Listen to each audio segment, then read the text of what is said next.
Hello friends, आज की video में हम बात करने वाले हैं राजकीय इंटर कॉलेज। अगर आप जीआईसी में टीचर बनना चाहते हैं, लेक्चरर या प्रवक्ता के पद पर जाना चाहते हैं तो आपके लिए बहुत सुनहरा मौका है।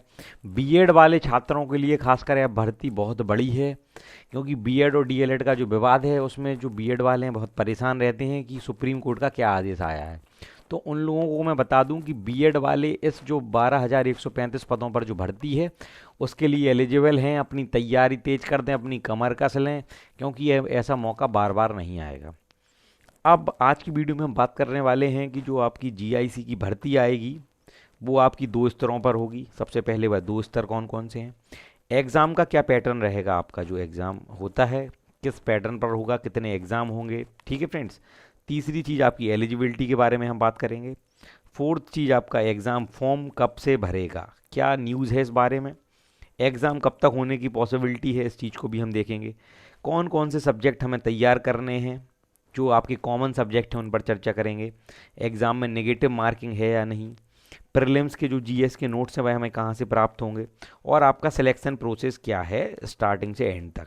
तो वीडियो को लास्ट तक ज़रूर देखिएगा। अगर आप चैनल पर नए हैं तो आप चैनल को सब्सक्राइब कर लें और बेल आइकन ऑन कर लें, और वीडियो को एंड तक ज़रूर देखिएगा।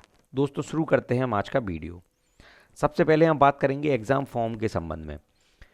कहा गया है कि अगले महीने आपके फॉर्म, आपका जो नोटिफिकेशन है वह आ जाएगा। आज आपकी तारीख हो चुकी है 20 से 21 सितंबर। आपका अक्टूबर का मंथ सिर्फ 10 दिन रह गया है, तो आप अगले महीने फॉर्म को मान लें लगभग 15 से 20 दिन में आपका फॉर्म आ जाएगा। ऑनलाइन फॉर्म आपका भरा जाएगा। उसके बाद हम बात करेंगे एग्ज़ाम डेट की। एग्ज़ाम डेट क्या हो सकती है, क्योंकि ये आयोग द्वारा एग्ज़ाम कराया जाएगा, आपका उत्तर प्रदेश का लोक सेवा आयोग है।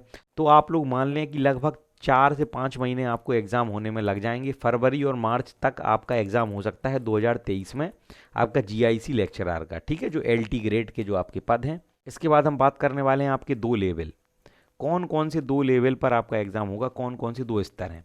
सबसे पहले तो होते हैं आपके 9th और 10th के टीचर, जिसे हम बोलते हैं एलटी ग्रेड और टीजीटी लेवल के। इसमें आपके 7,000 पद हैं। ठीक है, सबसे ज़्यादा पद आपके 9th और 10th क्लास में हैं। एक चीज़ आप यहाँ पर ध्यान रखें, यह सब्जेक्ट वाइज आपका एग्ज़ाम होता है। जिस भी स्पेसिफिक सब्जेक्ट के आप एग्ज़ाम होते हैं उसी से संबंधित है आपका होता है। ठीक है। दूसरा आपका लेवल है पीजीटी लेवल का, जो आपका प्रवक्ता लेवल का लेक्चरर लेवल होता है 11th और 12th में।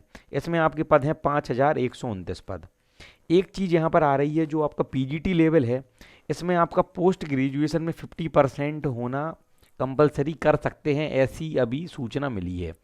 अभी ऑफिशियल नोटिस नहीं आया है, ऑफिशियल नोटिफिकेशन नहीं आया है, इसलिए आप इस बात को सिर्फ देखें। अभी इस चीज़ को आप पुख्ता ना मानें, ये न्यूज़ है इसलिए मैंने आपको बता दिया है। अब हम चर्चा करने वाले हैं आपके एग्ज़ाम पैटर्न के बारे में। आपका जो एग्ज़ाम है एलटी ग्रेड का, जो जीआईसी का, उसका एग्ज़ाम पैटर्न क्या रहेगा। सबसे पहले तो आपका जो प्रीलिम का एग्ज़ाम होता है उसमें आपकी जीएस पूछी जाती है। जीएस में आपके कौन कौन से सब्जेक्ट होते हैं, आपका हिस्ट्री जिसमें आप इतिहास बोलते हैं, पॉलिटी राज्य व्यवस्था, इकोनॉमिक्स अर्थव्यवस्था, ज्योग्राफी भूगोल, इन्वायरमेंट मतलब पर्यावरण, आर्ट एंड कल्चर कला एवं संस्कृति इसको बोलते हैं, और आपका करंट अफेयर्स जो आपकी समसामयिकी विषय होते हैं जो आपके आसपास चल रहे होते हैं। इसलिए जो आप अपना जीएस का पोर्शन है इसे अच्छे से तैयार कर लें, क्योंकि प्रीलिम्स में जो आपके अभ्यर्थी पास होते हैं वह आपके 10 गुने पद लिए जाते हैं मेंस एग्ज़ाम के लिए। तो आपकी आधी लड़ाई तो आपकी प्रीलिम्स में ही कंप्लीट हो जाती है। आप आधा कंपटीशन पहले से ही जीत जाते हैं अगर आपका जीएस अच्छे से कवर है। जीएस में आप पहले से ही पढ़ते आ रहे होंगे, history polity economics geography environment art and culture और करंट अफेयर्स। अगर आपने सुपर टेट की तैयारी करी है तब भी आपने ये चीज़ें पढ़ी होंगी। अब बात करते हैं जो दूसरा आपका एग्ज़ाम होता है वह होता है आपका सब्जेक्ट कंसर्न। जो भी आप स्पेसिफिक सब्जेक्ट चुनते हैं, जिस भी सब्जेक्ट के आप टीचर बनना चाहते हैं, उस विषय में आपको अच्छे से पारंगत होना चाहिए। इसलिए सब्जेक्ट कंसर्न का आपका उस स्पेसिफिक सब्जेक्ट का एग्ज़ाम होता है। तो ये चीज़ें आप ध्यान कर लें। अब बात करते हैं नेगेटिव मार्किंग की। आपका जो एलटी ग्रेड और जीआईसी का एग्ज़ाम होता है उसमें नेगेटिव मार्किंग होती ही होती है, तो इस चीज़ को आप ध्यान करें।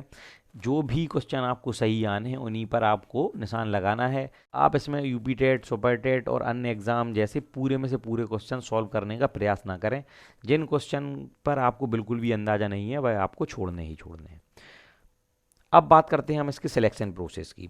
सबसे पहले आपका प्रीलिम्स का एग्ज़ाम है जिसमें आपकी जीएस पूछी जाएगी, मैंने सब्जेक्ट बताए दिए हैं। अगर आप जीएस के अच्छे लेवल के नोट्स परचेज करना चाहते हैं तो आप स्क्रीन पर एक व्हाट्सएप नंबर दिखाई दे रहा होगा, इस व्हाट्सएप नंबर पर आप हमें मैसेज कर सकते हैं अपना नाम और अपना ज़िला लिखकर। आपको जीएस के सारे सब्जेक्ट के नोट्स प्रोवाइड किए जाएंगे। प्रीलिम्स जो अभ्यर्थी पास कर लेंगे, मेंस में लगभग 10 गुना ज़्यादा स्टूडेंट लिए जाते हैं। उसके बाद जो मेरिट बनती है मेंस निकालने के बाद, उसी के बेसिस पर आपका फाइनल सिलेक्शन किया जाता है, इसमें इंटरव्यू अभी नहीं होता है। एग्जाम्पल में आप मान लो कि जो आपका हिंदी सब्जेक्ट है, हिंदी के मान लीजिए 700 पद निकले हैं, तो जो प्रीलिम्स में पास करेंगे मेंस के लिए हिंदी में 7,000 अभ्यर्थियों को लिया जाएगा, इससे 10 गुना ज़्यादा। ठीक है फ्रेंड्स, इसके बाद मेंस जो पास कर लेंगे फाइनल मेरिट के आधार पर आपकी भर्ती की जाएगी। अब बात कर लेते हैं हम एलिजिबिलिटी की। सबसे पहले आप देखिए जो बीएड वाले अभ्यर्थी हैं जिन्हें सुपर टेट में अभी बहुत टेंशन है क्योंकि आपका मामला सुप्रीम कोर्ट में है, तो वो टेंशन मुक्त हो जाएं क्योंकि BEd bachelor in education degree वाले इस एग्ज़ाम के लिए एलिजिबल हैं। आप अभी से अपनी तैयारी तेज कर दें, इस बार कोई एक्सक्यूज़ ना दें कि भर्ती नहीं आई या भर्ती नहीं आएगी, क्योंकि जल्द ही यह भर्ती आएगी, क्योंकि यह आदेश सरकार द्वारा जारी किया गया है इस संबंध में। अगले माह अक्टूबर में आपको इसका नोटिफिकेशन देखने को मिल जाएगा, ऑनलाइन फॉर्म भरने लगेंगे। तो अब बीएड वाले यहाँ पर कोई भी एक्सक्यूज़ ना बनाएं। दूसरे नंबर पर हैं आपके बीटीसी और डीएलएड वाले अभ्यर्थी, यह इस एग्ज़ाम में एलिजिबल नहीं है। सुपर टेट की वैकेंसी की बात करें तो 63,000 पद आपके खाली हैं बेसिक शिक्षा में, जिसमें प्राइमरी और जूनियर स्तर पर 63,000 पद खाली हैं। तो आप एक चीज़ यहाँ पर मान लें कि आप इस भर्ती की तैयारी करें जो आपका सुपर टेट एग्ज़ाम है। मान रहा हूँ कि सुपर टेट एग्ज़ाम में बहुत देरी हो गई है, आप लोग परेशान हैं, डीमोटिवेटेड हैं, हताश हैं, निराश हैं, उदास हैं, लेकिन इसका मतलब यह नहीं होता है कि जीवन के 1-2 साल अगर टेंशन में मुक्त हो जाएं तो सारा जीवन ही आपका खराब हो जाएगा। एक बार आप सफलता प्राप्त कर लेंगे ना तो सबके विचार बदल जाएंगे, आपके परिवार के, आपके समाज के, आपके दोस्तों के, आपके रिश्तेदारों के, सब कुछ बदल जाएगा, सिर्फ एक सफलता आपको मिल जाए छोटी सी। तो आप अभी टेंशन ना लें, अभी ज़रूर आप मोटिवेटेड होने में प्रॉब्लम हो रही होगी, लेकिन धीरे धीरे आप तैयारी करें तो आपका काम हो जाएगा। ठीक है, बीटीसी और डीएलएड प्रशिक्षु और जो बीटीसी, डीएलएड और बीएड वाले जो सुपर टेट की तैयारी कर रहे हैं, अगर आप सुपर टेट के सारे सब्जेक्ट के नोट्स परचेज करना चाहते हैं तो आपकी स्क्रीन पर एक व्हाट्सएप नंबर दिखाई दे रहा होगा, इस व्हाट्सएप नंबर पर आप हमें सुपर टेट के नोट्स के लिए मैसेज कर सकते हैं।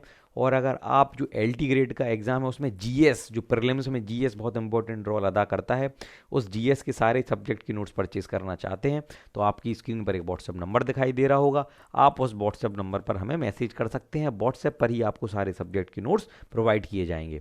Thank you so much guys, जय हिंद।